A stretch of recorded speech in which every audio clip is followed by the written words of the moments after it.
হযরত ইউনূস আলাইহিস সালাম মাছের পেটের ভিতরে বসে যেই চিৎকার মেরেছিলেন কেউ শুনতে পায় নাই। পানির ভিতরে কেউ শোনে নাই, জমিনে কেউ শোনে নাই, অন্তরিক্ষেও কেউ শুনতে পায় নাই। আল্লাহ রাব্বুল আলামিন বলেন, আমি আরশের মালিক ইউনূসের চিৎকার আমি শুনেছি, শুধু শুনি নাই, জবাবও দিয়ে দিয়েছি। ফাস্তাজাবনা লাহু ওয়া নাজ্জাইনাহু মিনাল গাম্মি ওয়া কাযালিকা নুজিল মুমিনিন। আমি ইউনূসের ডাকের সাড়া দিয়া দিলাম, বিপদ থেকে বাঁচাই দিলাম। মাছের পেটের ভিতরে যন্ত্রণা শুরু হয়ে গেল। মাছ দেখলো বমি না করলে আর বাঁচবো না, এমন অবস্থা মাছের হয়ে গেল। মাছ পেটের ব্যথার জ্বালায় বেশি উঠলো, কেনারায় চলে গেল। ইউনূস আলাইহিস সালামকে বমি করে ফেলে দিল। মাছও বাঁচলো, ইউনূস আলাইহিস সালামও বাঁচলেন। আল্লাহ তাআলা বলেন, শুধু ইউনূস রে নয়, ওয়া কাযালিকা নুজিল মুমিনিন। আমার মুমিন বান্দারা যদি বিপদে পড়ে, এরকম বিপদে যদি পড়ে যায় আর আমারে যদি ডাকে, আমি আল্লাহ রব্বুল আলামিন এই বিপদ থেকে, যত বড় বিপদ হোক, আমি আল্লাহ বাঁচায় দেব। তা আল্লাহ বিপদ থেকে বাঁচাবেন। পৃথিবীতে মুসলমানদের চাইতে শান্তিপ্রিয় আর কোনো জাতি নাই, হতে পারে না। আলহামদুলিল্লাহ বলেন। এখন আল্লাহ তাআলা বলছেন যে ফামান তাবিয়া হুদায়া ফালা খাউফুন আলাইহিম ওয়ালা হুম ইয়াহজানুন। প্রিয় ভাই, সব কোরআনের কথা বলতে গেলে রাতের পর রাত লেগে যায়, কারণ এক মহাসমুদ্র। এটা কি মহাসমুদ্র? কোরআন। এই কোরআন আল্লাহ তাআলা আমাদেরকে শুধু তেলাওয়াত করতে পাঠান নাই। আমাদের অভ্যাস হয়েছে যে খালি তেলাওয়াত করি, মুখস্থ করি। দেখেন না, রমজান মাস শেষ হয়ে গেলে পরে বন্ধু বান্ধব আত্মীয় স্বজন সব এক জায়গায় বসে এক একজন গল্প করে, ভাই আমার পুত্রবধূ 13 খতম, আমার বউ 7 খতম, আমার নাতনি 11 খতম, আর আমি এমনি এমনি খতম হয়ে গেছি।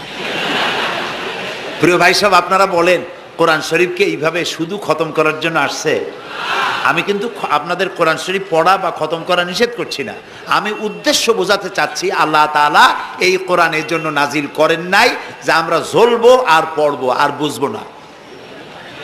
আচ্ছা ভাই, একটা বইয়ের নাম কোন তো পৃথিবীতে, একটা বইয়ের নাম আমাকে শোনান যে বইটা মানুষেরা না বুঝে পড়ে। পারবেন বলতে? পারবেন না। এমনকি আপনার ছোট্ট বাচ্চা কেজি 1, কেজি 2, কেজি 3-তে পড়ে, বা কি জানি কয়, নার্সারি গ্রুপে পড়ে, তারেও দেখবেন প্রত্যেকটা শব্দ বানান করিয়া অর্থ সহকারে বুঝে পড়ে। বলেন ঠিক কিনা? কিন্তু কপাল পোড়া মুসলমান জাতি একমাত্র মাজলুম কিতাব, আল্লাহর কিতাব কোরআন শরীফ পড়ে, অথচ কিছু বোঝে না। ঠিক কিনা? আমি যদি এখন জিজ্ঞেস করি যে আপনারা কোরআন বুঝে পড়তে পারেন কয়জন, হাত তোলেন। যদি বলি হাত কি কম বেশি উঠবে না কম উঠবে? সেই জন্য হাত উঠাইতে বললাম না।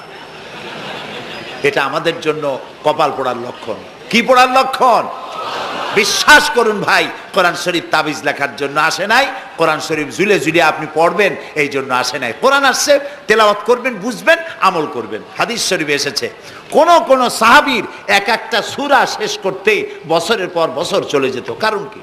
কারণ হলো তারা এক একটি আয়াত পড়তেন, বুঝতেন, বাস্তব জীবনে আমল করতেন, আরেকটা আয়াত পড়তেন, বুঝতেন, আমল করতেন, তারপরে আবার আরেকটা পড়তেন, আমল করতেন। এভাবে করে সাহাবীরা কোরআন পড়তেন, বুঝতেন, আমল করতেন। ফলে এই সাহাবীরা যখন বিয়ে শাদী করতেন, সাহাবীরা যখন ব্যবসা বাণিজ্য করতেন, সাহাবীরা যখন কেনা বেচা করতেন, পারিবারিক জীবন যাপন করতেন, হাঁটাচলা করতেন, তখন মানুষেরা বুঝতে পারত, অনুভব করতে পারত যেন জীবন্ত কোরআন শরীফ চলাফেরা করছে। কোরআন যাদের কাছে, তাদের আমলের মধ্যে পরিবর্তন আসতে হবে। তো এরকম একটা বৈপ্লবিক কিতাব যাদের কাছে, তাদের তো আমলের মধ্যে পরিবর্তন আসবে। কি পরিবর্তন আসবে? এরা যদি ব্যবসায়ী হয় ওজনে কম দেবে না। সুবহানাল্লাহ কবেন না? আর এখন আমরা যা করি, সুবহানাল্লাহ থুইয়া খালি নাউজুবিল্লাহ কওয়া দরকার। ঠিক কিনা ভাই? মুসলমানের চাইতে এত ওজনে কম দেওয়ার লোক আর আছে কিনা সন্দেহ। ওজনে দেবে কম, খাদ্যে দেবে ভেজাল, সাক্ষী দেবে তো মিথ্যা সাক্ষী দেবে, ওয়াদা খেলাপ করবে, আমানতের খেয়ানত করবে, এরপরে ধার করবে, টাকা শোধ করবে না। ছেলে দিয়ে বলাবে, বলো আব্বা বাড়ি নেই। এখন সে যাইয়া যে টাকা চাইতে আসছে তাহলে বলে যে আব্বা বলছেন আব্বা নাকি বাড়ি নেই। বুঝতে পারছেন কথা? এই হলো মুসলমান। নাউজুবিল্লাহ কোন। এই জন্য আল্লাহ তাআলার নবী বলেছেন ওয়ামান আমেলা বিহি উজেরা, যে ব্যক্তি কোরআন পড়বে আমল করবে আল্লাহ তাকে পুরস্কার দিবেন। কোথায় কোথায় দেবেন কন্ত? দুই জায়গায় দেবে, ইহকালেও দেবে পরকালেও দিবে। দুনিয়ার পুরস্কারটা কি? দুনিয়ার পুরস্কারটা হলো যে চিন্তা থাকবে না, আর কোনো ভয়ও থাকবে না। ভয় থাকবে না কিসের? ভয় থাকবে না যেই সমাজে কোরআন মানা হবে, যেই সমাজের আইনের উৎস হবে কোরআন, ওই সমাজের মধ্যে চুরি ডাকাতি জেনা ব্যভিচার হত্যা ধর্ষণ থাকবে না। কাজী ভীতি শূন্য সমৃদ্ধিপূর্ণ নিরাপত্তাপূর্ণ একটি সুন্দর সমাজ উপহার দেবে এই কোরআন। সুবহানাল্লাহ। সেই কোরআন আমরা তাবিজ বানাইছি, এটারে গোলাইয়া এই কোরআন শরীফের পাতা লিখিয়া তারপরে কি জানি কয় পানির মধ্যে দিয়ে গোলাইয়া এগুলি খাওয়া হয়, মাদুলির মধ্যে ঢুকাইয়া গলার মধ্যে ঝুলানো হয়। দেখেন এই বাংলাদেশে যেসব কোরআন শরীফ ছাপা হয়, এই সব কোরআন শরীফের দুরবস্থা। এটা আছে কিনা আমি জানি না, আলহামদুলিল্লাহ এটা নাই। কোন কোন কোরআন শরীফ যে বাংলাদেশে ছাপা হয় সেগুলিতে লেখা থাকে সূরায়ে মায়েদার নকশা, সূরা ইউসুফের নকশা, সূরায়ে বনি ইসরাইলের নকশা। এই নকশা লিখা গলায় ঝুলাইলে পেটে ব্যথা ভালো হবে, ওই নকশা ঝুলাইলে মেয়ের বিয়ে হবে তাড়াতাড়ি, এই নকশা ঝুলাইলে যে মেয়েকে পছন্দ করো বিয়ে করতে পারবা তাড়াতাড়ি। নওজুবিল্লাহ কর। নকশার মধ্যে আছে কি? নকশার ভিতরে আছে 1293, 1711, 513 হাবি জাবি কতগুলো নাম্বার দিয়া তারপরে লাল কালি দিয়ে দাগ দিয়ে দিয়ে ধান্দাবাজি করা। এরপরে ওই ধান্দাবাজি তাবিজের কোনায় কোনায় লেখে ইয়া জিব্রাইলো, ইয়া মিকাইলো, ইয়া ইসরাফিলো, ইয়া আজরাইলো। উপরে লেখে ইয়া বধূহ, নিচে লেখে ইয়া বধূহ। আমি একজন তাবিজ লেখককে জিজ্ঞেস করলাম, ভাই ইয়া আজরাইলু ইয়া মিকাইলু তো বুঝলাম, ইয়া বধূহ কি? কয়ে হুজুর আমি নিজেও বুঝি না বধূহ কি। এই হলো তাবিজ। এই তাবিজ লেখার জন্য আল্লাহ তাআলা কোরআন নাজিল করেন নাই। কথা কি বুঝে আসছে? তাবিজের জন্য আসে নাই, তদবিরের জন্য আসে নাই, শুধু পড়ব এজন্য আসে নাই। কোরআন এসেছে বোঝার জন্য, তেলাওয়াতের জন্য, বোঝার জন্য, কোরআন অনুযায়ী জীবন গড়ার জন্য। আল্লাহর নবী তাই বলেন ওয়ামান আমেলা বিহি উজরা, কোরআন শরীফ যে পড়বে আর আমল করবে দুনিয়ায় শান্তি দেওয়া হবে, আখিরাতেও পুরস্কৃত করা হবে। আখিরাতের পুরস্কারটা কি? নবীজি বলেছেন মান কারাল কোরআনা ফাস্তাজহারাহু ফাহাল্লা হালালাহু ওয়া হাররামা হারামাহু আদখালাহুল্লাহুল জান্নাহ ওয়া শাফাআহু ফি আশরাতিন মিন আহলি বাইতিহি কুল্লুহুম কাদ ওয়াজাবাত লাহুন নার। সাদাকান নবী সাল্লাল্লাহু আলাইহি ওয়াসাল্লাম।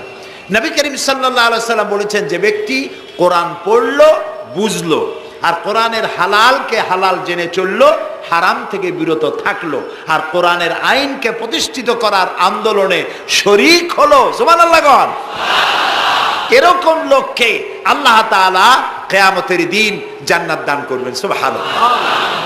ওয়ামান আমেলা বিহি উজরা ওয়ামান হাকামা বিহি আদালা, এ কোরআন শরীফ দিয়ে যে বিচার করবে আল্লাহ তাআলা বলছেন সেই করবে কেবলমাত্র জাস্টিস, কিসত, জাস্টিস, ইনসাফ কায়েম করতে পারবে, যে কোরআন দিয়ে বিচার ফয়সালা করবে। আমাদের দেশে এই যে কোর্ট কাছারি আদালত আছে, এই কোর্ট কাছারি আদালতগুলি কোরআন দিয়ে যদি বিচার করতেন সেটা ইনসাফ হতো। যেহেতু ইনসাফ, আল্লাহর চাইতে ইনসাফগার আর কেউ নাই। আছে কি বলেন? নাই। এখানে ধরুন একজন মানুষ যদি একজনের একটা ঠ্যাং ভাঙিয়ে ফেলাই দিল, তাহলে বিচার কি হবে? ব্রিটিশ ল যেটা আছে, বাংলাদেশ পেনাল কোড যেটা আছে, এই পেনাল কোডে বলা হবে যে সলিমউদ্দিন ঠ্যাং ভাঙছে বসিরউদ্দিন, যে ভাঙছে তার জন্য শাস্তি এই হবে 6 মাসের জেল, 2000 টাকা জরিমানা করে দিবে। এখন আপনি বলেন বিচার মাফে কি দিয়া? ইনসাফের প্রতীক কি? ইনসাফের প্রতীক দাড়িপাল্লা। এই দাড়িপাল্লায় এখন আপনি ওজন দেন ইনসাফ। ঠ্যাং ভাঙছে কার? সলিমউদ্দিন, তার ভাঙ্গা ঠ্যাং এক পাশে থন এক পাল্লায়, আর বসিরউদ্দিন ভাঙছে ঠ্যাং, সেই কারণে তার 2000 টাকা জরিমানা আর 6 মাসের জেল আর এক পাল্লায় রাখেন। এবার দাড়ি ধরে টান দেন, সমান হবে? যদি 50,000 টাকা জরিমানা হয় আর 6 বছরের জেল হয়, তাও কি সমান হবে? হবে না। সমান হবে কি হলে? সমান হবে ওই সলিমউদ্দিন ভাঙ্গা ঠ্যাং এক পাল্লায় দাও, আর যে ভাঙছে তার নাম কি? বসিরউদ্দিন। সলিমুদ্দিন বসিরউদ্দিন কেউ যদি থাকেন রাগ করবেন না, আমি একটা দৃষ্টান্ত দিচ্ছি। এখন ওই বসিরউদ্দিন ভাঙ্গা, তারও একটা ঠ্যাং ভাঙ্গিয়া যদি এই পাল্লায় রাখেন, এখন যদি টান দেন তাহলে সমান হবে কিনা বলে? এটা হচ্ছে কোরআন। এই কোরআন বলছে পায়ের বদলে পা, হাতের বদলে হাত, নাকের বদলে নাক, চোখের বদলে চোখ, জানের বদলে জান। সুবহানাল্লাহ। এটা ইনসাফ। এই ইনসাফ হচ্ছে কোরআনের দেওয়া ইনসাফ। সুতরাং আল্লাহ তাআলা নবী বলছেন ওয়ামান হাকামা বিহি আদালা, যে ব্যক্তি এই কোরআন দিয়ে বিচার ফয়সালা করবে, যে ব্যক্তি, যে পরিবার, যে সমাজ, তারা ইনসাফ কায়েম করতে পারবে। যেহেতু আল্লাহর চাইতে ইনসাফগার পৃথিবীতে আর কেউ নাই, আকাশেও নাই, জমিনেও নাই। রাসূলুল্লাহ বলছেন ওয়ামান দা ইলাইহি হুদিয়া ইলা সিরাতিল মুস্তাকিম, যে ব্যক্তি কোরআনের দিকে মানুষকে দাওয়াত দেয়, সেই একটি সহজ সরল রাস্তার দিকে দাওয়াত দেয়, যে রাস্তার শুরু পৃথিবী থেকে আর রাস্তার শেষ জান্নাতুল ফেরদাউসে গিয়া। সুবহানাল্লাহ। এটা হচ্ছে সেই কোরআন। বুঝতে না পারার কারণে আমরা বিপদে পড়েছি। প্রিয় ভাই সব, আপনারা আছেন কষ্টে, বসেছেন পানির মধ্যে, আছেন দাঁড়াইয়া, মাথার উপরে ছেঁড়া সামিয়ানা বিরক্ত করছে। আমি লম্বা করতে চাই না, অল্পের মধ্যে ছেড়ে দেই যাতে করে আপনাদেরও সুবিধা হয়, কষ্ট না হয়।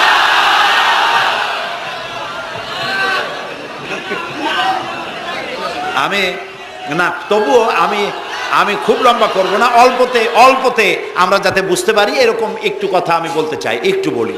এবং সেইটা বলবো, হ্যাঁ সেইটাই বলবো যেটা আপনারা শুনতে চান, সেইটাই বলবো যেটা শুরু করেছিলেন আমাদের রফিকুল ইসলাম খান ভাই, মহানগরীর সেক্রেটারি জনাব রফিকুল ইসলাম খান। আল্লাহ তাআলা ওনার প্রতি রহম করুন, আমরা বলি আমিন। এবং আমার বক্তৃতার পরে আমরা আমাদের সম্মানিত অ্যাসিস্ট্যান্ট সেক্রেটারি জেনারেলের কিছু কথা আমরা শুনবো ইনশাআল্লাহ, ইনশাআল্লাহ। তো আমি ওই আয়াতটা দিয়েই কথা বলি। আল্লাহ তাআলা বলছেন ইয়া আইয়ুহাল্লাযীনা আমানু হাল আদুল্লুকুম আলা তিজারাতিন তুনজিকুম মিন আযাবিন আলীম تؤمنون بالله ورسوله وتجاهدون في سبيل الله بأموالكم وأنفسكم ذلكم خير لكم إن كنتم تعلمون। হে বিশ্বাসীরা, তোমরা যারা ঈমান এনেছো শোনো। হাল আদুল্লুকুম আলা তিজারাতিন, আমি কি তোমাদেরকে এমন একটি ব্যবসার কথা বলবো না যে ব্যবসায় তোমাদেরকে জাহান্নামের কঠিন শাস্তি থেকে তোমাদেরকে রক্ষা করবে? এমন একটি ব্যবসার কথা বলবো না? তার মানে অবশ্যই এরকম একটা ব্যবসার কথা আমি তোমাদের বলবো যে ব্যবসা তোমাদেরকে জাহান্নামের কঠিন শাস্তি থেকে বাঁচায় দেবে। সুবহানাল্লাহ বলি। জাহান্নাম থেকে বাঁচাবার জন্য ব্যবসা শিখাচ্ছেন কে? আল্লাহ। এবার দেখেন, ব্যবসা এটা করলে লাভও আছে, নোকসানও আছে, ঠিক না? বলেন আছে কিনা? লস অ্যান্ড প্রফিট এর মধ্যে থাকবে।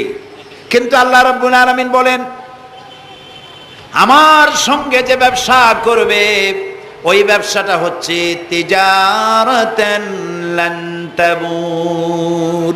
আমার সাথে যে ব্যবসাটা করবা এই ব্যবসায় কোনো নোকসান নাই, শুধু লাভ, লাভ আর লাভ। কে বলতেছেন? এরকম একটা ব্যবসা করবেন? আমি জানি আমরা লাভের ব্যাপারে খুব আছি, নোকসানে আমরা কেউ নাই। মানুষ লেখাপড়া জানুক আর না জানুক, লাভ যেখানে সেখানে মানুষ ঝাঁপ দেয় তাড়াতাড়ি। ওই যে বলে না যে এই হিসাব না জানলে কি হবে, কম দিলে টের পায়। আমরা লাভ খুব ভালোই বুঝি, এই জন্য এটা কোরআনও নয়, হাদিসও নয়, একটি রূপক কথা। এক ব্যবসায়ী নেকে কিয়ামতের দিন হাজির করা হবে, ফেরেশতা তাকে বলবে যে আল্লাহর বান্দা, তোমার পাপ আর পুণ্য, ন্যাক আর বদ এই দুটি সমান সমান হয়ে গেছে, 50-50। এখন কোন জায়গায় যাবা? কও বেহেশতে যাবা না দোজখে যাবা? ব্যবসায়ী লোকটা কিছু জানে না, সে কয় যে ফেরেশতা ভাই, আমি তো দোজখে চিনি না, বেহেশতেও চিনি না, সারা জীবন ব্যবসা করছি, যে জায়গায় গেলে আমার 2 টাকা লাভ হয় ওইখানে আমার পাঠাবো।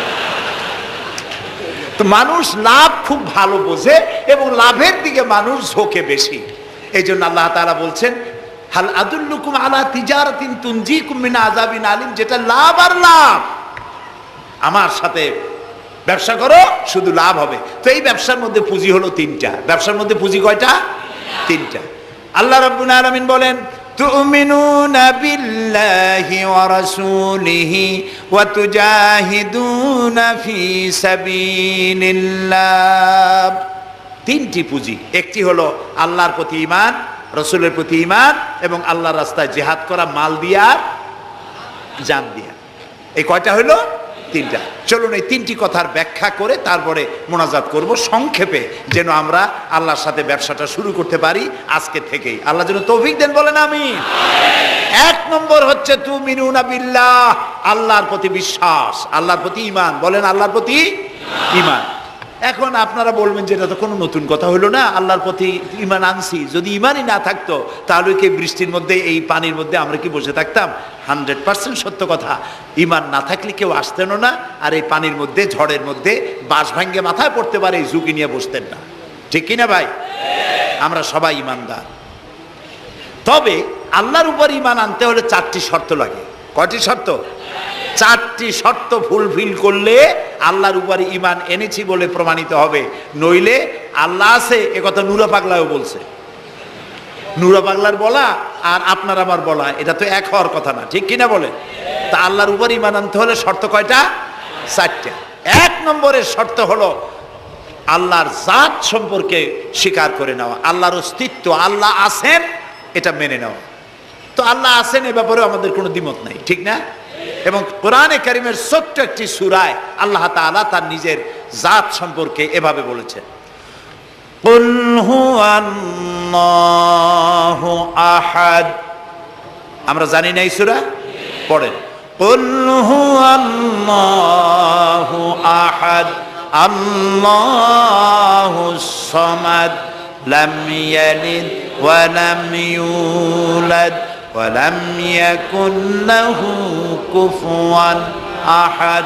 আল্লাহ তাআলা বলেন, বলো হে নবী আপনি বলুন, আল্লাহ এক এবং একক, তিনি কারো মুখাপেক্ষী নন, তিনি কাউকে জন্ম দেন নাই, তাকেও কেউ জন্ম দেয় নাই। দুনিয়া এই আকাশে এবং জমিনে তার সমকক্ষ কেউ নাই। তিনি এক, তিনি একক, তিনি ছিলেন, তিনি আছেন এবং তিনি থাকবেন। লাইসা কামিসলিহি শাইউন, তার মতো কেউ নাই।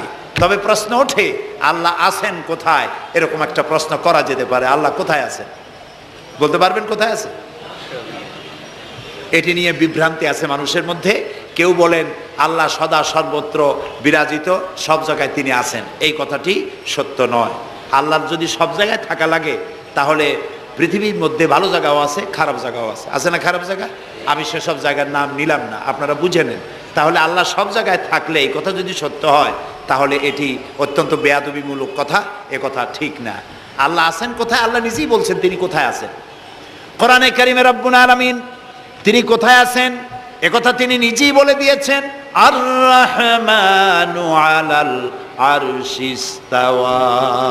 আল্লাহ তাআলা আরশের উপরে আছেন, সুবহানাল্লাহি ওয়া বিহামদিহি। এবং প্রত্যেক রাত্রে তিনি শেষ রাত্রে প্রথম আকাশে আসেন, নবী করিম সাল্লাল্লাহু আলাইহি সাল্লাম বলেছেন।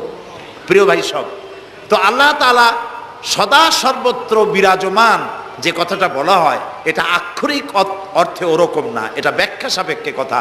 আল্লাহ সদা সর্বত্র সব জায়গা সম্পর্কে ওয়াকিফাল, তিনি সব জানেন, সব দেখেন। তিনি সামিউন, তিনি বাসিরুন, তিনি দেখতে পান, তিনি শুনতে পান। আপনার আমার দেখার মধ্যে কোনো বাধা, প্রাচীর, অবস্ট্রাকশন কিছু একটা থাকতেই পারে। আল্লাহর দেখার মধ্যে কোনো বাধা নাই। অন্ধকার রাতেও দেখেন, কুয়াশাচ্ছন্ন হলেও দেখেন, মেঘের মধ্যেও দেখেন, তার দেখায় কোনো বাধা নাই, তার শোনায় কোনো বাধা নাই। এমনকি মহাসাগরের অতল তলদেশী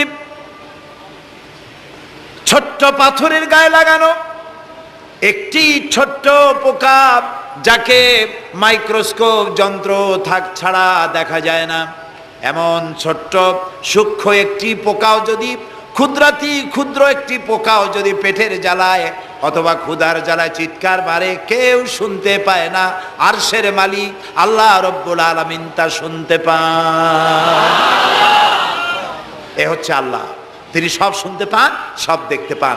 তার জাত সম্পর্কে স্বীকার করে নেওয়া, মেনে নেওয়া, তিনি আছেন, তার শক্তি সহকারে তাকে মানা। আমরা যে কোনো জিনিস বিশ্বাস করি তার শক্তি সহকারে বিশ্বাস করি। বাতাসকে বিশ্বাস করি, প্রচণ্ড বেগে বয়ে গেলে আমাদের মাথার উপরে যা আছে ভেঙে চুরে সব শেষ করি ভালো, এভাবে বিশ্বাস করি। পানিকে বিশ্বাস করি, সে চুবায়ে মারতে পারে, ডুবায়ে মারতে পারে, পানির চুবানো ভিজানো এ শক্তি পানির আছে। আমরা আগুনকে বিশ্বাস করি, জ্বালিয়ে পুড়িয়ে ছাই করে দিতে পারে, এভাবে আগুনের শক্তি সহকারে বিশ্বাস করি। সাপকে বিশ্বাস করি, বাঘকে বিশ্বাস করি, দংশন করলে থাবা মারলে কাম সারা। পয়জনকে বিশ্বাস করি, খাইলে পরে মরে যেতে পারি, শক্তি সহকারে বিশ্বাস করি, ঠিক না? এখন আল্লাহরে বিশ্বাস করি, এই কথা শুধু বললেই হবে না, আল্লাহকে বিশ্বাস করতে হবে তার গুণ সহকারে। সেই জন্য 4টি শর্তের 1 নম্বর শর্ত হলো আল্লাহর অস্তিত্বকে মানা। 2 নম্বরের শর্ত হচ্ছে আল্লাহর গুণাবলীকে স্বীকার করা, মেনে নেওয়া। আল্লাহর গুণাবলী কি? কোরআন শরীফে আল্লাহর অনেকগুলি নাম আছে। আল্লাহ এ হচ্ছে ইসমে জাত। আল্লাহ এটা কি? ইসমে জাত, আসল নাম কি? আল্লাহ। বলেন সবাই আল্লাহ। ন কিন্তু আল্লাহ এটা অশুদ্ধ, বলার সময় মুখটা গোল হয়ে যাবে। আল্লাহ। বলেন সবাই আল্লাহ। কি মধুর নাম, সুবহানাল্লাহ, সুবহানাল্লাহ। আল্লাহ নিজেই বলেছেন ওয়ালাহুল আসমাউল হুসনা, আল্লাহ রয়েছে সুন্দর সুন্দর নাম। 99টি নামের কথা কোরআনে কারিমে আল্লাহ তাআলা নিজেই বলেছেন, সুবহানাল্লাহ। এখন ওই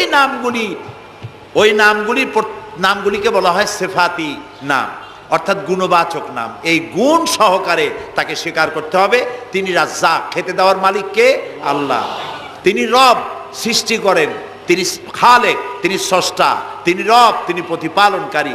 তিনি রহমান, তিনি দয়ালু। তিনি রহিম, তিনি রহমান, তিনি দাতা।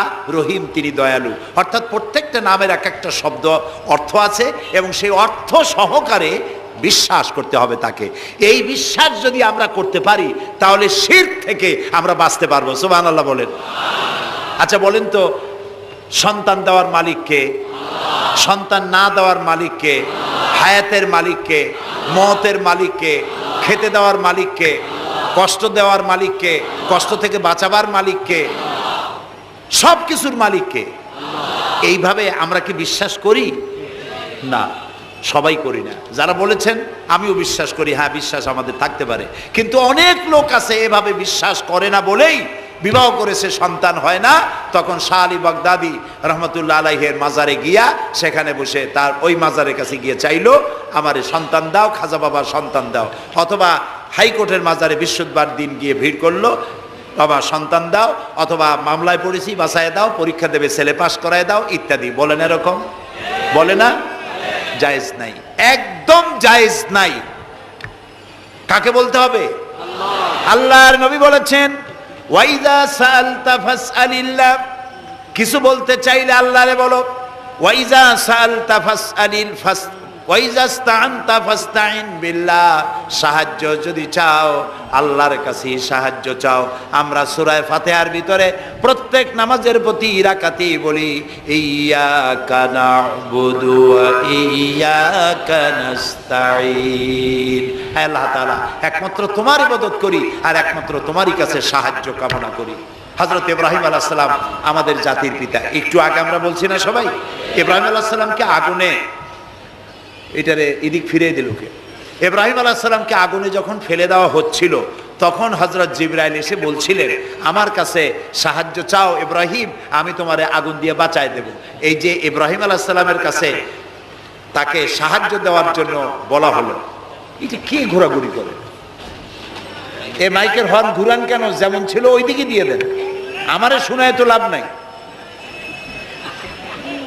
প্রিয় ভাই সব, ইব্রাহিম আলাইহিস সালামকে জিবরাইল বললেন আমার কাছে সাহায্য চাও। ইব্রাহিম আলাইহিস সালাম সাহায্য চাইছিলেন? বলেন চাইছিলেন? হযরত ইব্রাহিম বলেছেন জিবরাইল আমি কেন সাহায্য চাইব তোমার কাছে?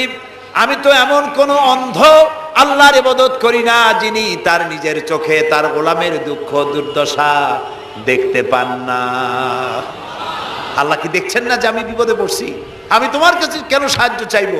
আমি আগুনে পড়লে যদি আল্লাহ খুশি হন তাহলে আমি তো এভাবে 1000 বার পড়তে রাজি আছি আমার আল্লাহকে খুশি করার জন্য। এটা হলো আল্লাহর প্রতি বিশ্বাস এবং আল্লাহর কাছে চাওয়া। চাইতে হবে কার কাছে? আমি বিপদে পড়ছি, বলবো কারে? আমি অশান্তিতে আছি বলবো কারে? আমার অভাব আছে বলবো কারে? সব অবস্থায় আল্লাহকে বলতে হবে। দেখুন আমাদের জাতির পিতা ইব্রাহিম আলাইহিস সালামের কথা এ কোরআন শরীফে আল্লাহ তাআলা বলে দিয়েছেন। তিনি কি বলেছেন? হযরত ইব্রাহিম বলেছেন, আল্লাযী হুয়া ইউতঈমুনি ওয়া ইয়াসকিন। আমি যখন ক্ষুধার্ত হই আল্লাহ আমারে খাওয়ান, আমি যখন তৃষ্ণার্ত হই আল্লাহ আমারে পান করান। ওয়া ইযা মারিতু ফাহুয়া ইয়াশফিন। আমি যখন অসুস্থ হই আল্লাহ আমারে রোগ মুক্ত করেন। সুবহানাল্লাহ। আইয়ুব আলাইহিস সালাম 18 বছর রোগ ভোগ করলেন, কষ্ট পাইলেন, তিনি সাহায্য কার কাছে চাইছিলেন? ইউনূস আলাইহিস সালামের মতো বিপদে এই পৃথিবীর কোন মানুষ এত বড় বিপদে পড়ে নাই। মাছে তারে গিলে ফেলল, পানির অতল তলদেশে মাছ চলে গেল, মাছের পেটে দরজা নাই, জানালা নাই, ভেন্টিলেটর নাই, মাথা গলাইয়া কোন রকম বাইর হবে এমন কোনো পথ নাই, বাঁচার কোনো উপায় নাই। হযরত ইউনূস আলাইহিস সালাম যখন মাছের পেটের ভিতরে এই বিরাট বিপদে পড়ে গেলেন, হযরত ইউনূস আলাইহিস সালাম সাহায্য কার কাছে চেয়েছিলেন বলুন? তিনি পড়লেন, আল্লাহ তাআলা তার ঘটনা কোরআন শরীফের মধ্যে এভাবে বর্ণনা করেছেন, ওয়াযান্নুন ইয যাহাবা মুগাদিবান ফাযান্না আন লান নাকদিরা আলাইহি ফানাদা ফিয যুলুমাতি আন লা ইলাহা ইল্লা আনতা সুবহানাকা ইন্নী কুনতু মিনাজ জালিমিন। আল্লাহ শোনাচ্ছেন, ও পৃথিবীর মানুষেরা শোনো, ইউনূসকে যখন মাছে গিলে ফেললো সে তখন ত্রিবিধ ফানাদা ফি যুলুমাত জমায় কাসির, ত্রিবিধ অন্ধকারের ভেতর থেকে তিনি চিৎকার মারলেন। রাতের অন্ধকার, মাছের পেটের অন্ধকার, পানির অন্ধকার, এই ত্রিবিধ অন্ধকারের মধ্য থেকে ইউনূস আলাইহিস সালাম চিৎকার মারলেন, লা ইলাহা ইল্লা আনতা। আয় আল্লাহ, তুমি ছাড়া কোনো ইলাহা নাই, সুবহানাকা, আমি তোমার প্রশংসা করছি। আয় আল্লাহ তাআলা, আমি আমার নফসের উপরে জুলম করেছি, আমার উপরে আমি জুলম করেছি। আল্লাহ তাআলা এই চিৎকার শুনেছিলেন? শুনেছেন? হযরত ইউনূস আলাইহিস সালাম মাছের পেটের ভিতরে বসে যেই চিৎকার মেরেছিলেন কেউ শুনতে পায় নাই, পানির ভিতরে কেউ শোনে নাই, জমিনে কেউ শোনে নাই, অন্তরিক্ষেও কেউ শুনতে পায় নাই। আল্লাহ রাব্বুল আলামিন বলেন, আমি আরশের মালিক, ইউনূসের চিৎকার আমি শুনেছি, শুধু শুনি নাই, জবাবও দিয়ে দিয়েছি। ফাস্তাজাবনা লাহু ওয়া নাজ্জাইনাহু মিনাল গাম্মি ওয়া কাযালিকা নুনজিল মুমিনিন। আমি ইউনূসের ডাকের সাড়া দিয়া দিলাম, বিপদ থেকে বাঁচাই দিলাম। মাছের পেটের ভিতরে যন্ত্রণা শুরু হয়ে গেল, মাছ দেখলো বমি না করলে আর বাঁচবো না এমন অবস্থা মাছের হয়ে গেল। মাছ পেটের ব্যথার জ্বালায় বেসে উঠলো, কেনারায় চলে গেল। ইউনূস আলাইহিস সালামকে বমি করে ফেলে দিল, মাছও বাঁচলো, ইউনূস আলাইহিস সালামও বাঁচলেন। আল্লাহ তাআলা বলেন, শুধু ইউনূস রে নয়, ওয়া কাযালিকা নুজিল মুমিনিন। আমার মুমিন বান্দারা যদি বিপদে পড়ে, এরকম বিপদে যদি পড়ে যায় আর আমারে যদি ডাকে, আমি আল্লাহ রব্বুল আলামিন এই বিপদ থেকে যত বড় বিপদ হোক আমি আল্লাহ বাঁচায়ে দেব। তা আল্লাহ বিপদ থেকে বাঁচাবেন, আর আমি মুসলমান বিপদে পড়েছি মাজারে গিয়া চাইলাম, নাউযুবিল্লাহ। বিশ্বাস করুন ভাই, বিশ্বাস করুন, কবরের ভিতরে যিনি শুয়ে আছেন, যত বড় পীর হোক, যত বড় খাজা বাবা হোক, আপনাকে সাহায্য তিনি করতে পারবেন না, পারবেন না, পারবেন না। একটু কমন সেন্সের কাছে অ্যাপিল করি, সাধারণ বিবেকের কাছে আপনাদের, যারা এই যে দেখুন হযরত শাহজালাল রহমতুল্লাহ আলাইহি সিলেটে শুয়ে আছেন, বলুন তো তার মাতৃভাষা কি? আরবি। তিনি ইয়েমেন থেকে এসেছিলেন। বাগেরহাটে শুয়ে আছেন হযরতে খান জাহান আলী রহমতুল্লাহ আলাইহি, তার মাতৃভাষা ছিল আরবি। হযরতে খাজা মঈনুদ্দিন চিশতি রহমতুল্লাহ আলাইহি শুয়ে আছেন আজমিরে, তার মাতৃভাষা আরবি। আমরা বাংলাদেশ থেকে, এই দেশ থেকে কোনো লোক গেল সিলেটে, গেল বাগেরহাটে অথবা বাগদাদে চলে গেল, এইসব বড় বড় আল্লাহর ওলিদের মাজারে গিয়ে বাংলা ভাষায় বলল, বাবা আমি তো বিপদে পড়ে আসছি, নির্বাচনে দাঁড়াইছি, আমি যেন জিততে পারি। অথবা দেখেন না, মাজার দিয়ে শুরু করে সবাই। অথবা যাই বললো যে আমার বিয়ে করেছি 15 বছর, বাচ্চা হয় না, আমার একটা বাচ্চা। অথবা মামলায় পড়েছি, আমার একটু জিতায় দাও। ব্যবসা করি, এত টাকা লস দিতে দিতে শেষ হয়ে গেছি বাবা। আপনি বললেন কোন ভাষায়? শাহজালাল খুব বুঝলেন, বড় পীর সাহেব খুব বুঝছেন। তাহলে আপনার 1 নম্বর ফায়ার মিস হয়ে গেল, মিস ফায়ার। আচ্ছা, 2 নম্বর কথা হলো, যার কাছে আপনি চাইলেন তিনি ওখানে ঘুমন্ত আছেন না চেতনা আছেন, এ ব্যাপারে আপনার কোনো গ্যারান্টি আছে, নিশ্চয়তা আছে? আপনি যখন দোয়া করতেছিলেন তখন উনি চেতনা না ঘুমে? যদি ঘুমায় থাকেন তাহলে 2 নম্বর মিস ফায়ার। আপনি যা চিল্লাইলেন উনি কিছুই শুনল না। 3 নম্বরে, কবরে যে শাহজালাল রহমতুল্লাহ আলাই অথবা মঈনুদ্দিন চিশতি রহমতুল্লাহ আলাই, আল্লাহর ওলিরা, যত বড় বড় ওলি আল্লাহ আছেন, যার কাছে আপনি বিশ্বাস করেন ওলি হিসেবে, উনি যে কবরে আছেন তার নিশ্চয়তা কোথায়? কবরে তো নাও থাকতে পারেন। কারণ আল্লাহ তাআলার 2টা জায়গা আছে করা। বিদেহী আত্মা, এই দেহ থেকে আত্মা যখন সরে যায়, আল্লাহ যখন নিয়ে যান, দেহটার তো কোনো দাম নাই, এটা হচ্ছে নশ্বর, আত্মা হচ্ছে অবিনশ্বর। এই দেহটা মাটির সাথে পচে যাবে, গলে যাবে, কোরআন শরীফে বহুবার বলা হয়েছে। তো আল্লাহ তাআলার 2টা মেহমানখানা আছে, একটা হলো সিজ্জিন আর একটা নাম বলেন ইল্লিন। 2টা মেহমানখানা। যেমন এই পৃথিবীতেও মেহমানখানা 2 রকম হয়। সরকারের 2 রকম মেহমানখানা। চোর, ডাকাত, খুনি, বদমাস এগুলি যদি গ্রেফতার হয় তাহলে ওরা খাবে কি? ওদের তো শ্বশুর বাড়ি দিয়ে অথবা বাপের বাড়ি দিয়ে ভাত খাবার দেওয়া হবে না, গভর্নমেন্টের মেহমান হয়ে গেছে। কাজী এদের জন্য মেহমানখানা গভর্নমেন্টের একটা আছে, সরকারি মেহমানখানা। ওইটা কোনটা কোন তো? ও, তাও আপনারা চেনেন। আরেকটা মেহমানখানা হচ্ছে ভিআইপিদের জন্য, যারা ভেরি ইম্পর্টেন্ট পার্সন অথবা ভেরি ভেরি ইম্পর্টেন্ট পার্সন যারা, তাদের জন্য, অর্থাৎ প্রেসিডেন্ট, প্রধানমন্ত্রী, মন্ত্রী, এমপি, সচিব, ওনারা যখন বাংলাদেশের কোনো জায়গায় বেড়াতে যান তখন সরকারি মেহমানখানা ওনাদের জন্য থাকে। ওইটার নাম কি? সার্কিট হাউস, ডাক বাংলা ইত্যাদি, রেস্ট হাউস, এগুলি তার জন্য থাকে। তো পৃথিবীর মানুষের জন্য শ্রেণীভেদে যদি এ ধরনের মেহমানখানা থাকে, তো যারা নাকি দুনিয়া থেকে মারা যাবে ওদের জন্য আল্লাহর মেহমানখানা থাকতে নাই? আছে। এবং সেটা আগেই বলেছি, যারা জাহান্নামে যাবে ওদেরকে রাখা হবে সিজ্জিন নামক একটা মেহমানখানা আছে, ওখানে তারা থাকবে। আর যাদেরকে আল্লাহ জান্নাতি নেবেন, তো বিচারের আগে তো জান্নাতি নেবেন না, তাদেরকে ইল্লিন নামক সার্কিট হাউস জাতীয়, এই জাতীয় একটা ভালো জায়গায় আল্লাহ তাআলা তাদের রাখবেন। তাহলে আপনি যে কবরের কাছে যায় চাইলেন, হয় ঘুমায় আছে, আপনার ভাষা বুঝলো না, আর কবরে থাকলেও ঘুমে আছে নাকি তাও আপনি জানেন না, আর কবরে নাই এটাও হতে পারে যে আল্লাহ তাআলা অন্য কোথাও তাকে নিয়ে রেখেছেন। কাজেই 3টা জিনিসই আপনার পথের ভাড়া নষ্ট, পরিশ্রম নষ্ট, আর 3টা ফায়ার করছিলেন, 3টা ফায়ার মিস হয়ে গেল।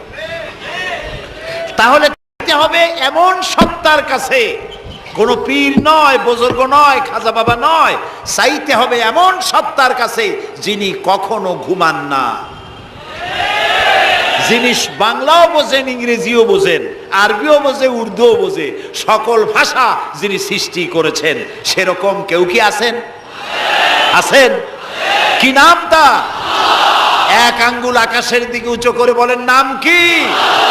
আরো জোরে বলেন, আবারও বলেন, সুবহানাল্লাহ, আলহামদুলিল্লাহ বলেন।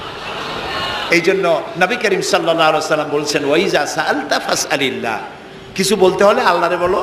ওয়াইজা ইসতাআনতা, সুয়াল করলে আল্লাহরে বলো। ওয়াইজা ইসতাআনতা ফাসতাইন বিল্লাহ, আর যদি সাহায্যের প্রয়োজন হয় কোনো ব্যাপারে, যে কোনো ব্যাপারে সাহায্যের প্রয়োজন, আল্লাহর কাছে চাও। আমাদের অবস্থা হলো এই যে ইমাম তো দুর্বল, বিপদে পড়লেই দৌড় দেয় মাজারের দিকে। মুসলমানের সম্পর্ক মাজারের সাথে হবে না, সম্পর্ক হবে মসজিদের সাথে।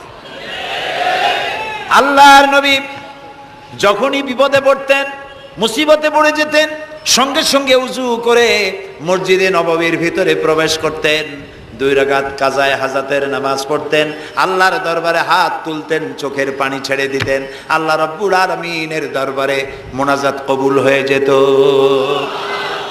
নবীজি আমাদেরকে উপদেশ দিয়েছেন, বিপদে যদি পড়ো, মুসিবতে যদি পড়ে যাও, ওযু করো, মসজিদের ভিতরে ঢুকে যাও, কাজায়ে হাজাতের নামাজ পড়ো, আর সেজদায় পড়ে চোখের পানি দিয়া, গাল ভিজানো নয়, চোখের পানি দিয়া যায় নামাজ ভিজিয়ে দাও, আর আল্লাহর কাছে প্রার্থনা করো, কাঁদতে থাকো। রব্বুল আলামিন, আল্লাহর নবী বলেছেন, বান্দা যদি গুনাহ মাফির জন্য গুনাহ করেছে, লজ্জায় অনুতপ্ত হয়ে অনুশোচনা করে বান্দা যখন কাঁদতে থাকে, চোখের পানি নাকের অর্ধেক আসতে না আসতে আল্লাহ রব্বুল আলামিন বান্দারে মাফ করে দেন। বিশেষ করে বুড়া মানুষ।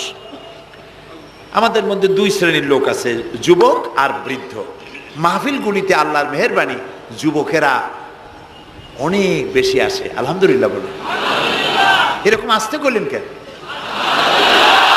আপনি তাকায় দেখেন, ডানে বায় তাকান, ডানে বায় তাকান, দাড়ি পাকা কয়জন আছে দেখেন।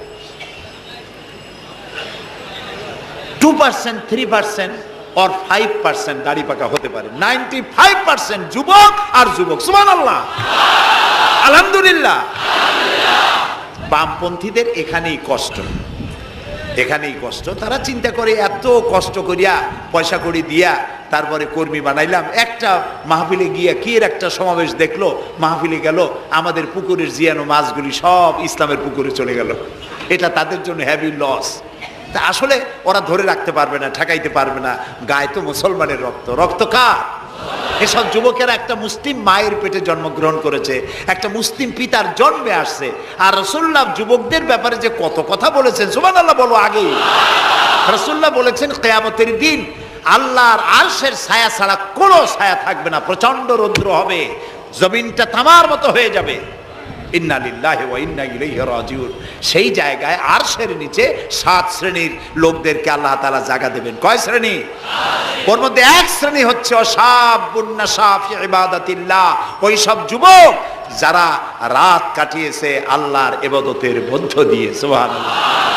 যুবকদের ইবাদতে আল্লাহ তাআলা বেশি খুশি হন, বেশি খুশি হন। কারণ হলো এই যে মসজিদের ইমাম সাহেব অথবা প্রাইমারি স্কুলের মাস্টার যদি বলে যে আমি ঘুষ খাই না, এই কথার কোনো দাম আছে? আপনি প্রাইমারি স্কুলের মাস্টার, আপনি মসজিদের ইমাম, আপনার ঘুষ দেবে কেনা? ঘুষ খাই না বললে তো হবে না। কোনো মন্ত্রী যদি বলে, এসপি যদি বলে, দারোগা যদি বলে ঘুষ খাই না, 1000 বার দাম আছে, ঠিক না ভাই? এখন একজন বুড়া যদি বলে যে প্রত্যেক রাত্রে আমি তাহাজ্জুদ পড়ি, আপনি তো পড়বেনই, কারণ আপনার তো ঘুম আসে না। কাশিতে এমন পাওয়া পাইছে, চোরবাড়ির কাছে আসতে পারে রাতের বেলায়, খালি কাশা, জম্মের কাশা।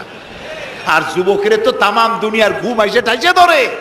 সেই যুবক সে যদি এই ঘুমকে দুহাতে ঠেলে দিয়ে যদি মধ্যরাতের পরে, রাতের 2/3 পরে যদি নামাজে দাঁড়ায় যায়, আল্লাহ রাব্বুল আলামিন খুশি হয়ে যান। সুবহানাল্লাহ বলো। এই যুবকদের সম্পর্কে রাসূলুল্লাহ কি সুন্দর কথা বলেছেন। রাসূলুল্লাহ বলেছেন, উসিকুম বিশ-শাবাবে খায়রা ফাইন্নাহুম আরাক্কু আফইদা লাকাদ বাসানি আল্লাহু বিল হানিফিয়্যাতি সামহা ফাখালাফানি আশ-শুয়ুখ ওয়া হালাফানি আশ-শাবাব। সাদাকান নবী সাল্লাল্লাহু আলাইহি ওয়াসাল্লাম।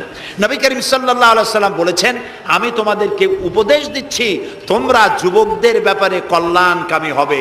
সুবহানাল্লাহ বলেন। কারণ যুবকদের দিল নরম, আর আল্লাহ তাআলা আমাকে এই পৃথিবীতে উদারতা সহকারে দিন প্রতিষ্ঠার কাজে আমাকে পাঠিয়েছেন।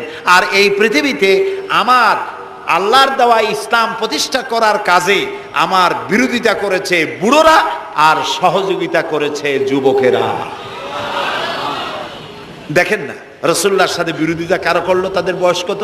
আবু জাহেল, আবু লাহাব, উতবা, সাইবা, মুগিরা, ওলীদ, আবু সুফিয়ান, কুষ্টি সুদ্ধা, সকলের বয়স ছিল 40-এর ওপরে। আর যারা ঈমান আনলো সর্বপ্রথম, তাদের বয়সগুলি রাসূলুল্লাহকে যারা সাহায্য করলেন, হযরতে জুবাইর ইবনুল আওয়াম, আব্দুর রহমান বিন আউফ ইসলাম কবুল করলেন, বয়স তখন 17 বছর। হযরতে আবু বকর ইসলাম কবুল করলেন, বয়স তখন 37 বছর। হযরত ওমর রাদিয়াল্লাহু তাআলা ইসলাম কবুল করলেন, বয়স তখন 26 বছর। হযরত আলী যখন ইসলাম কবুল করেছেন, বয়স তখন মাত্র 8.5 বছর। সব তরুণেরা, যুবকেরা ইসলামের জন্য রক্ত দিয়েছে, যুবকদের রক্তের উপর ইসলাম প্রতিষ্ঠিত হয়েছে। সুবহানাল্লাহ। সেই জন্য এই যৌবনকালে ইবাদতের মূল্য সর্বাধিক। আর বুড়োরাও যখন আল্লাহর দরবারে হাত তোলে, যারা বুড়ো আছেন, আমার বয়সে যারা এসে গেছেন বা আমার থেকে যাদের বয়স বেশি, আপনারা অসন্তুষ্ট হচ্ছেন না তো যে যুবকদের এত কইলাম আর আমরা কিছু পাইলাম না, এরকম বলবেন নাকি? এক বুড়ি এসে রাসূলুল্লাহকে বলছিলেন যে, হে রাসূল, আমার জন্য দোয়া করেন, আমি যেন জান্নাতে যাইতে পারি। রাসূলুল্লাহ বলছেন, বুড়ি তো জান্নাতে যাবে না, বুড়ি জান্নাতে যাবে না, বুড়ি তো কান্দে শেষ। রাসূলুল্লাহ বলতেছেন জান্নাতে যাবে না, রাসূলুল্লাহ বলছেন বুড়ি কান্দো না, তুমি যখন জান্নাতে যাবা একেবারে যুবতী হয়ে যাবা, তখন তুমি বুড়ি থাকবা না। সুবহানাল্লাহ। সুতরাং বুড়ো মানুষের মন খারাপ করার কারণ নাই, ওই যৌবনকালটা আমরা সবাই পার করে এসেছি। সুবহানাল্লাহ। সেটা যদি ভালো কাজে করে থাকি আল্লাহর কাছে পুরস্কার পাবো, আর যদি অন্যায় করে থাকি সেজন্য আল্লাহর কাছে বিনীতভাবে ক্ষমা চাই। আল্লাহ আমাদের মাফ করুন, বলি আমিন, সবাই বলি আমিন।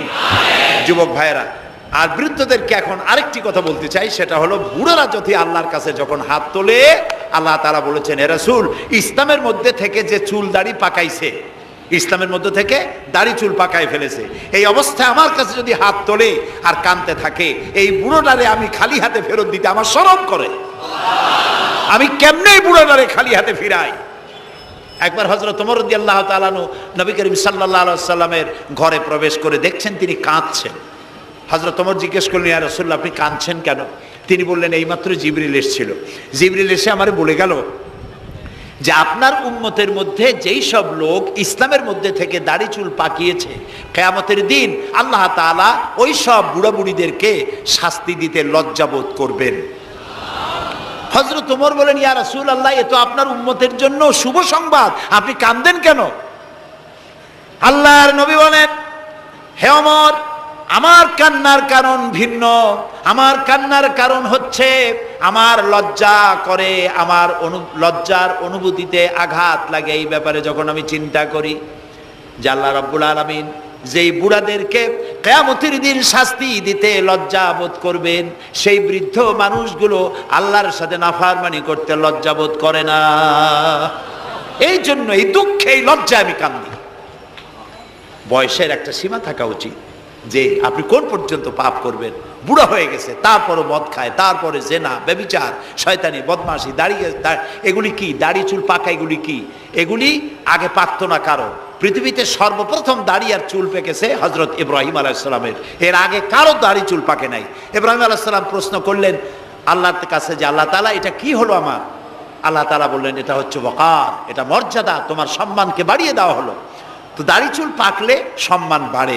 এই দাড়ি চুল পাকলো, এগুলি সিগন্যাল, সংকেত। দাড়ি পাকছে, সংকেত দেওয়া হলো তুমি কিন্তু বয়সের প্রান্তে এসেছো। চোখে কম দেখো, আর একটা সিগন্যাল, মৌতের আর একটা সিগন্যাল। খাইয়া হজম করতে পারো না, আর একটা সিগন্যাল। তুমি ঘুমাইতে পারো না, রাতের বেলা ঘুম আসে না, আর একটা সিগন্যাল। দাঁড়াতে পারো না, কোমর ব্যথা করে, আর একটা সিগন্যাল। একটার পর একটা সিগন্যাল আসতেছে, 1 নম্বর, 2 নম্বর, ডেঞ্জার সিগন্যাল নাম্বার 10। তারপরে হুশ হয় না মানুষের। নাউযুবিল্লাহি মিন যালিক। আল্লাহ তাআলা আমাদের হুশে আসার তৌফিক দান করুন, আমরা বলি আমিন। প্রিয় ভাই সব, খুব লম্বা করা যাবে না। 2 নম্বরে বলছিলাম আল্লাহর গুণাবলীর উপরে বিশ্বাস। 3 নম্বরে আল্লাহর কুদরত, আল্লাহর ক্ষমতায় বিশ্বাস। আল্লাহরে বিশ্বাস করি, এই কথার দাম নাই। দাম হবে 4টা শর্ত পূরণ করলে। কয়টা শর্ত? 3 নম্বরে আল্লাহর ক্ষমতা। 3 নম্বরে কি? আল্লাহর ক্ষমতা কি? আল্লাহর ক্ষমতা হচ্ছে রাতকে দিন বানান, দিনকে রাত বানান, জীবিতকে মৃত্যু করেন, মৃত্যুর ভিতর থেকে জীবন দান করেন, সাগরকে নগর বানান, নগরকে সাগর বানান। তিনি মরুভূমিতে ঝর্ণা, মরুভূমির ভিতরে পানির প্রস্রবণ চালু করে দিতে পারেন, মরা গাছে ফুল ফুটাই দিতে পারেন। শুধু 2টা অক্ষর কুন বলেন হও, আর সঙ্গে সঙ্গে হয়ে যায়। আল্লাহ তাআলা বলেছেন ফাআলুন লিমা ইউরিদ, যা খুশি তিনি তাই করতে পারেন। সুবহানাল্লাহ বলেন। এই মাত্র কয়েক মাস আগে সুনামি কি হয়েছিল? এইটা যদি হয় সুনামি, তাহলে কুনামি কি আল্লাহই জানে। সুনামি হইল মালয়েশিয়া, ইন্দোনেশিয়া, মালদ্বীপ, শ্রীলঙ্কা, ইন্ডিয়া, থাইল্যান্ড, এই উপকূলীয় এলাকায় সুনামি। মাত্র 1.5 মিনিটের সুনামিতে জলকম্পন আর পানি কম্পনে 2.5 লক্ষ মানুষ শেষ, আর 1 লক্ষ মানুষের কোনো খোঁজ নাই। প্রায় 3.5 থেকে 4 লক্ষ মানুষ দুনিয়া থেকে বিদায় হয়ে গেল 1.5 মিনিটের মধ্যে। আর সমুদ্রের পানি 33 থেকে 35 ফিট উঁচু হয়ে পানি এসে নগর, গাড়ি বাড়ি ভেঙে চুরে পাতার মতো, শুষ্ক পাতার মতো সব উড়িয়ে ভাসিয়ে শেষ করে দিল। সুবহানাল্লাহ। আবহাওয়াবিদরা বলেছেন, বিজ্ঞানীরা বলেছেন, এটা নাকি ভারত মহাসাগরের অতল তলদেশে যেখানে মাটি, ওই মাটিরও কয়েক কিলোমিটার নিচে ফাটল ধরেছে। সেই ফাটল ধরে কি দিকে করিয়া জমিনে কম্পন লাগলো, পানিতেও কম্পন লাগলো। আমাদের এই যে ঢাকায় সকালবেলায় যারা মর্নিং ওয়াক যারা করেন, রমনা লেকের পাশ দিয়ে হাঁটতেছে, হঠাৎ পিছনে পানি মারছে, দেখে যে সকলের পিছনে পানি মারে কে, তাকায় দেখে রমনা লেকের পানি উথাল পাথাল খেয়ে গেছে। ভূত না জেন জুতা মুতা ফালাই ধুয়ে দিছে দৌড়। পানির মধ্যে যে কম্পনটা বাংলাদেশে হলো, এই কম্পনটা যদি মাটিতে হতো তাহলে এই অপরিকল্পিত বানানো শহর ভেঙ্গে চুরে ভর্তা হয়ে যেত। আল্লাহ শুকরিয়া আদায় করি যে আল্লাহ তাআলা দয়া করে আমাদের গরিব দেশটাকে হেফাজত করেছেন। বলেন আমিন। আল্লাহ তাআলা, আমরা পাপী, আমরা হাজারবার স্বীকার করি আমরা পাপী, আমরা গুনাহগার, আমরা অপদার্থ, আমরা অযোগ্য তোমার বান্দা হওয়ার। তুমি এই গরিব মুসলমানদের এই দেশটাকে দয়া করে আসমান এবং জমিনি সব বালা ও মুসিবত থেকে হেফাজত করো আল্লাহ তাআলা। প্রিয় ভাই সব, আল্লাহ তাআলার ক্ষমতাকে বিশ্বাস করতে হবে। আর 4 নম্বরে আল্লাহর হুকুম এবং আহকামকে মানতে হবে, আল্লাহর আদেশ আর নিষেধ মানতে হবে, তা না হলে মুসলমান হওয়া যাবে না। যা যা আদেশ করেছে, যদি প্রশ্ন করা হয় মুসলমান কারে বলে, তাহলে আমি এক লাইনে বুঝাই দিই মুসলমান কারে বলে। ব্যাখ্যা দেওয়া যাবে সারা রাত, কিন্তু ব্যাখ্যা দেওয়ার জরুরত নাই, এক লাইনে বুঝাই দিই মুসলমান কারে বলে। মুসলমান সেই ব্যক্তি এই কোরআনের মধ্যে আল্লাহ যা যা আদেশ করেছেন সব মানে, আর যা যা নিষেধ করেছেন তার থেকে বিরত থাকে। রাসূলুল্লাহ যা যা আদেশ করেছেন তা মানে, যা যা নিষেধ করেছেন তার থেকে বিরত থাকে। যে ব্যক্তি এটা করে তার নাম মুসলমান। বুঝে আসছে? তার নাম কি? মুসলমান। এই যে কি বলে, আমেরিকায় গত জুমার দিন এক মহিলা ইমামতি করলো মসজিদে, একজনে কইল সুবহানাল্লাহ। এটা সুবহানাল্লাহ কওয়ার কথা? নাউজুবিল্লাহ বলে। কোন জায়গায় কি দোয়া পড়া লাগবে তাও একটু জানিয়ে শুনিয়া তারপরে সেগুলি বলা দরকার। প্রিয় ভাই সব, মহিলারা ইমামতি করতে পারে না, জায়েজ নাই, বিধান নাই। কোরআন হচ্ছে কমপ্লিট, নতুন করে কোনো কথা বান্দার জন্য বলার কোনো দরকার নাই, সব আল্লাহ বলে দিয়েছেন। সুবহানাল্লাহ কোন আল্লাহ তাআলা এই কোরআনের মধ্যে বলেছেন, আল ইয়াউমা আকমালতু লাকুম দীনাকুম ওয়া আতমামতু আলাইকুম নি'মাতি ওয়া রাদিতু লাকুমুল ইসলাম দীনা। আমি আজ এই ইসলামকে একটি পূর্ণাঙ্গ জীবন ব্যবস্থা হিসেবে কমপ্লিট করে দিলাম এবং এটার উপর আমি সন্তুষ্ট হলাম। কে বলেছেন? আল্লাহ তাআলা বলেছেন এটা কমপ্লিট, নতুন করে কিছু করার দরকার নাই। আমাকে একজন জিজ্ঞেস করলো যে মেয়ে লোকের পিছনে নামাজ যে পড়া, মেয়ে লোক যে ইমামতি করতে পারবে না, এটা কোরআন শরীফের কোন আয়াতে আছে এবং হাদিসের কোন হাদিসে আছে যে মেয়ে লোক ইমামতি করতে পারবে না? তা আমি বললাম যে আগে আমার এই কথার জবাব দেন, আপনারটা জবাব পরে দিই। আমার কথার জবাব আগে দেন। মাগরিবের নামাজ কয় রাকাত পড়ি? ফরজ 3 রাকাত। 4 রাকাত পড়া যাবে না, এটা কোরআন শরীফের কোন আয়াতে আছে, কোন হাদিসে আছে? ফজরের নামাজ ফরজ কয় রাকাত? 3 রাকাত পড়া যাবে না, অথবা 4 রাকাতও পড়া যাবে না, এটা কোন হাদিসে আছে, কোন আয়াতে আছে? কয় যে কোনো জায়গায় নেই। তাই বললাম ওটাও কোনো জায়গায় নেই। রাসূলুল্লাহ ইবাদতের যে নমুনা দেখিয়েছেন, যেভাবে করেছেন, তিনি 2 রাকাত ফজরের নামাজ 2 রাকাত পড়েছেন, আল্লাহ বলে দিয়েছেন ওইটাই ফরজ, ওর 1 রাকাত বেশি পড়া যাবে না। 3 রাকাত মাগরিব, 1 রাকাত বাড়ানো যাবে না। জোহর সব দিন জোহর পড়ি 4 রাকাত ফরজ, আর জোহরের ওই নামাজটি জুমার দিনে কয় রাকাত পড়ি? 2 রাকাত ফরজ পড়ি। এই কনসেশন কে করলো? না, আল্লাহ করেননি। এই কনসেশন করেছেন মুহাম্মদ রাসূলুল্লাহ সাল্লাল্লাহু আলাইহি ওয়াসাল্লাম। ইবাদত রাসূলুল্লাহ যদি 2 রাকাত পড়েন, 2 রাকাত পড়াই ফরজ। যদি ইবাদতের যে সব নমুনা তিনি দেখাইছেন তার থেকে ইবাদতের নতুন কোনো নমুনা দেখাবার কোনো সুযোগ নাই। মহিলাদের আল্লাহ পাক এই পৃথিবীতে একজন মেয়ে লোককে নবী বানান নাই, বানিয়েছেন? যদি মহিলাদের ইমামতি জায়েজ থাকবে তাহলে নবী করিম সাল্লাল্লাহু আলাইহি সাল্লামের জামানায় না হোক, অন্তত তার ইন্তেকালের পরে তার স্ত্রী আমাদের মা হযরত আয়েশা সিদ্দিকা রাদিয়াল্লাহু তাআলা আনহা এবং খাতুনে জান্নাত হযরত ফাতেমা রাদিয়াল্লাহু তাআলা আনহা মসজিদে নববীতে অন্তত একদিনের জন্য হলেও জুমার নামাজের ইমামতি করার চান্স পেতেন। সুতরাং ইসলামে নাই, ইতিহাসে নাই, এগুলি হচ্ছে ইসলামের বিরুদ্ধে পরিচালিত যত ষড়যন্ত্র বর্তমান যুগে শুরু হয়েছে, এটাও তার আরেকটি ষড়যন্ত্র ইসলামের বিরুদ্ধে। প্রিয় ভাই সব, এই জন্য আমাদের মনে রাখতে হবে নতুন কোনো কথা আমরা মানি না। কোরআন এবং হাদিসের মধ্যে আল্লাহ তাআলা সব কমপ্লিট করে দিয়েছে, সুবহানাল্লাহি ওয়া বিহামদিহি। এই জন্য আল্লাহর হুকুম এবং আহকামকে মানা, এই চারটি কাজ, এই চারটি শর্ত যদি পরিপূর্ণ করতে পারি তাহলে আমরা পুরোপুরি মুসলমান। মিথ্যা কথা বলা যাবে না, ওজনে কম দেওয়া যাবে না, খাদ্যে ভেজাল দেওয়া যাবে না, মদ জুয়ার কাছে যাওয়া যাবে না, জেনা ব্যভিচারের কাছে যাওয়া যাবে না। সকল ব্যাপারে আমাদেরকে ঐক্যবদ্ধ থাকতে হবে ইসলামের উপরে। আমরা বলি আলহামদুলিল্লাহ। প্রিয় ভাই সব, আজকে আমাদেরকে, আমি আর লম্বা করতে চাই না, অন্তত এতটুকুন যেন আল্লাহ আমাদেরকে আমল করার তৌফিক দেন। আমরা বলি আমিন, সবাই বলি আমিন। এজন্য চাই আমাদের দেশে আমরা যেন এই দেশটিকে, পৃথিবীর প্রত্যেকটি মুসলিম দেশের আশেপাশে আরো অনেক মুসলিম দেশ আছে, আর আমাদের ভৌগোলিক অবস্থানটা এমন যে আমাদের আশেপাশে অনেক বড় বন্ধুরা এত বড় আমাদেরকে মহব্বত করেন, কাটা তার দিয়ে বেড়া দিতেছে, তারা আমাদেরকে সাংঘাতিক ভালোবাসে, আমাদের সাথে কোলাকুলি করে, কিন্তু মাঝখানে একটা বড় মাদার গাছ আছে। কথা বুঝতে পেরেছেন? এই জমিনে বাস করতে হলে সম্মান নিয়ে, ইজ্জত নিয়ে, স্বাধীনতা নিয়ে যদি বাঁচতে হয় তাহলে এখানে একটি আদর্শিক বাঁধের প্রয়োজন। ওরা কাঁটা তারের বেড়া দিয়েছে, আমরা আদর্শের বেড়া দেব। সেই আদর্শের নাম হলো ইসলাম, কেবলমাত্র ইসলাম, একমাত্র ইসলাম। এবং এই আদর্শ সকলের জন্য, কারণ ইসলাম তো আমার একার না। ইসলাম কি আমার একার? আপনাদের একার? ইসলাম কার? আল্লাহর। জোরে বলেন, ইসলাম কার? অনেকে প্রশ্ন করেন যে ইসলাম যে আপনারা ইসলাম করেন, ইসলাম যদি পৃথিবীতে আসে, যদি বাংলাদেশে কায়েম হয়, তাহলে হিন্দু, খ্রিস্টান, বৌদ্ধ ওদের কি হবে? তা আমি বলি, দেখেন, মায়ের চাইতে খালার মহব্বত বেশি হওয়া এটা খুব সুলক্ষণ না। এটা কি লক্ষণ? এটা একটা কুলক্ষণ। হিন্দু কার? জবাব দেন, হিন্দু কার? খ্রিস্টান কার? বৌদ্ধ কার? ইহুদি কার? আমরা কার? আর এই কোরআনটা আল্লাহ তাআলা। কই যে তা ঠিক, কিন্তু কোরআন তো 1400 বছরের পুরানা। এই পুরানা জিনিস দিয়া এই বিজ্ঞানের যুগে এটা চলবে কেমনে? কেমনে আমরা একসাথে থাকবো? বলি ভাই, সূর্যটা কতদিনের পুরাতন কন্ত দেখি? কয় তা তো কোটি কোটি বছরের পুরানা। তো কোটি কোটি বছরের পুরানা সূর্য আগের মতো তাপ দেয় না ঠান্ডা ঠান্ডা ভিজে ভিজে লাগে?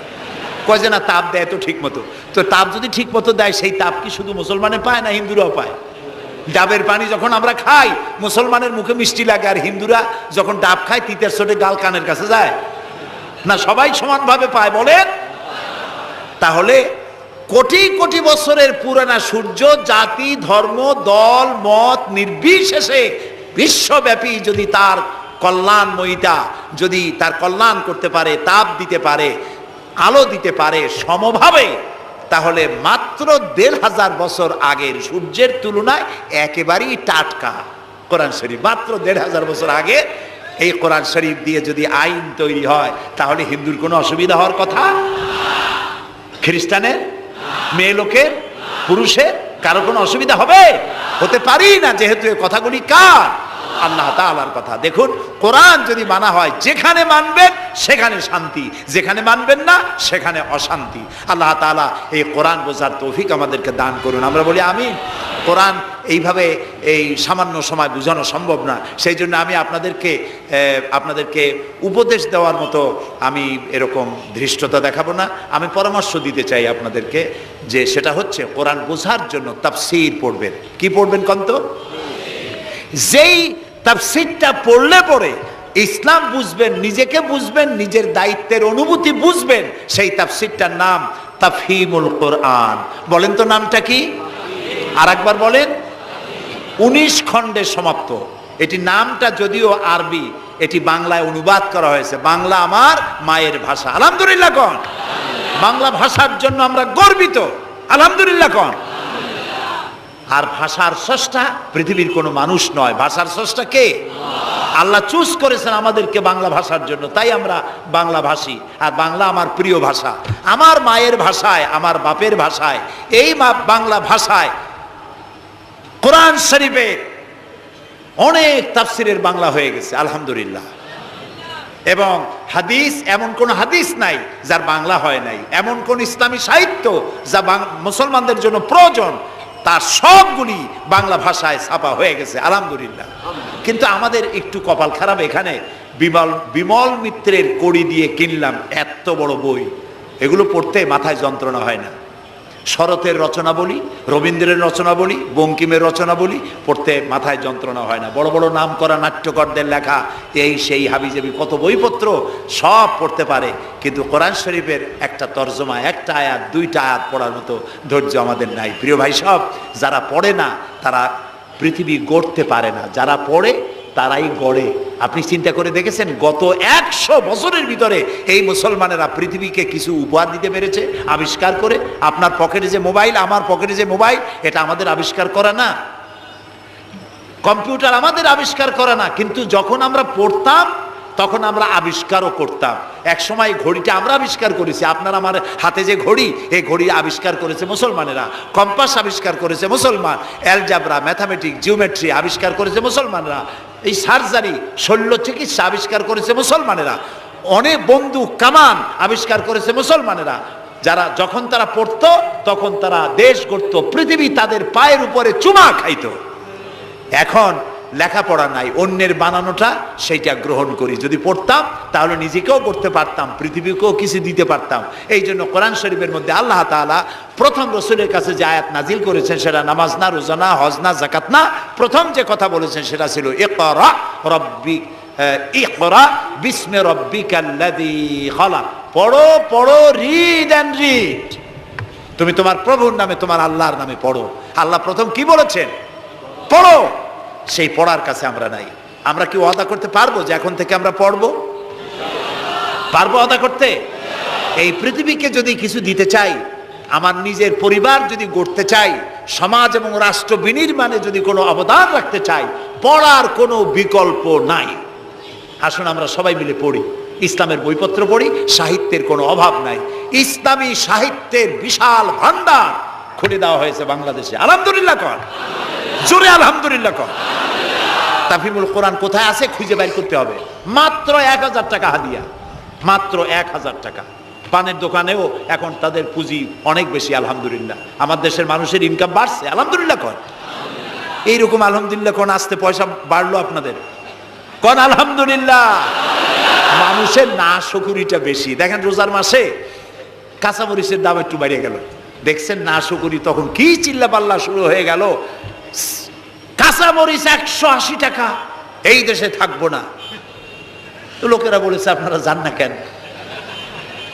আচ্ছা, বেগুন হইছে 80 টাকা কেজি, বেগুন 80 টাকা। তো রোজার মাস বেগুন 80 টাকা, বেগুনি খাইতে পারে না। বাংলাদেশের মানুষ তো উদ্ভাবনী ক্ষমতা আছে। পত্রিকায় দেখলাম যে পেপেনি বানাইছে তারা, পেঁপে কাইটিয়া তাতে বেসন লাগাইয়া বেগুনিয়ার বানাইতে পারে নাই, পেপেনি বানাইছে। তো দেখলাম যে নোবেল, এই ভাজা পোড়ার উপরে যদি নোবেল পুরস্কারের কোনো ব্যবস্থা থাকতো তাহলে বাংলাদেশ নোবেল পুরস্কার পাইতো পেপেনি বানাইয়া। বেগুন হয়েছে 80 টাকা, সেই জন্য ঝগড়াঝাটি এক শেষ। কাঁচামরিচ 120 টাকা, সেজন্য একেবারে চিল্লায় শেষ। কিন্তু মূলা যখন 3 টাকা, গরুতেও খায় না। এত মূলা হইলো, এত কপি হইলো, সেজন্য আল্লাহ শুকরিয়া নাই, শুকরিয়া আদায় করে না।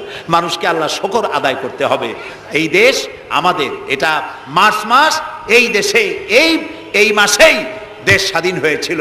সেই স্বাধীনতার জন্য যারা জীবন দিয়েছিলেন তাদের জন্য আমরা মোনাজাতে দোয়া করব, এবং এই স্বাধীনতা, সার্বভৌমত্ব কিয়ামত পর্যন্ত আল্লাহ যেন এই দেশে টিকিয়ে রাখেন, সেজন্য আল্লাহর কাছে আমাদেরকে দোয়া করতে হবে। স্বাধীনতার কত দাম এটা বুঝতেছে আজ প্যালেস্টাইনের ফিলিস্তিনি মুসলমানেরা, বুঝতে পারছে কাশ্মীরের মুসলমানেরা, বুঝতে পারতেছে চেচনিয়া, বসনিয়ার মুসলমানেরা।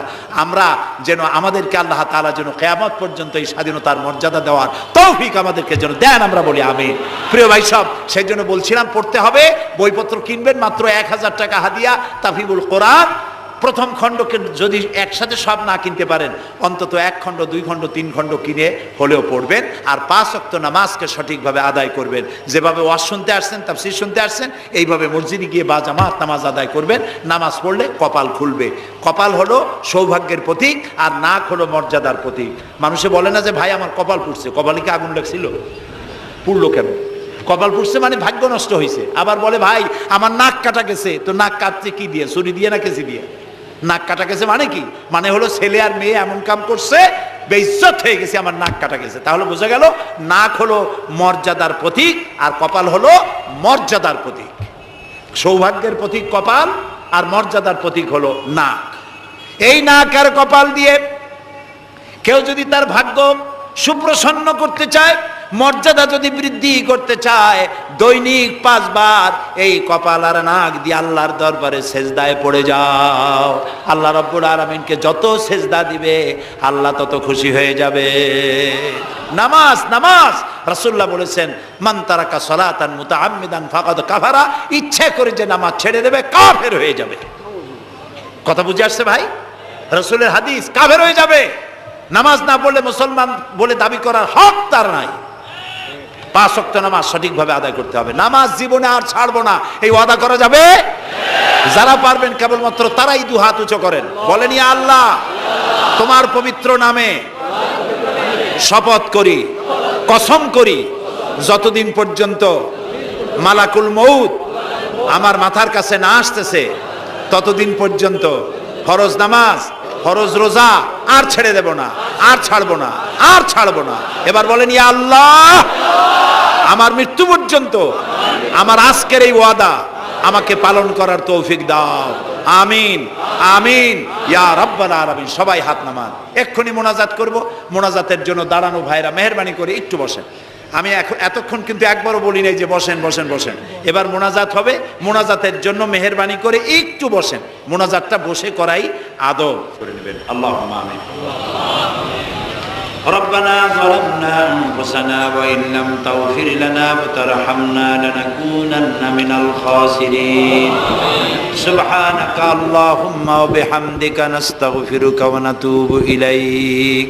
হায় আল্লাহ তাআলা, হাজার হাজার মুসলমান নরনারী বৃষ্টি এবং ঝোড়ো হাওয়াকে উপেক্ষা করে তোমার বান্দা বান্দিরা দীর্ঘক্ষণ ধরে তোমার দ্বীনের কথা শুনেছেন। আল্লাহ তাআলা মেহেরবানি করে আমাদের তামাম জিন্দেগির গুনাহ খাতাকে মাফ করে দাও রব্বুল আলামিন। আমাদের মধ্য থেকে যাদের মা বাপ দুনিয়া থেকে জনমের মতো বিদায় হয়ে গেছে, আল্লাহ তাআলা তাদের কবরগুলিকে জান্নাতের টুকরায় পরিণত করে দাও। রব্বির হামহুমা কামা রব্বায়ানি সগীরা। সবাই পড়েন রব্বির হামহুমা কামা রব্বায়ানি সগীরা। হায় আল্লাহ তাআলা, আমাদের মা বাপ যারা বৃদ্ধ অবস্থায় বাড়িতে আছেন, আল্লাহ দয়া করে তাদেরকে সুস্থতা দাও, ইমানের সাথে বাঁচার তৌফিক দাও। আল্লাহ তাআলা বিছানায় ফালায়া আরজালিল উমর, বয়সের নিকৃষ্টতম পর্যায়ে তাদেরকে ফেলে রেখো না, সুস্থ অবস্থায় ইমানের সাথে তোমার দরবারে উঠাইয়া নিও।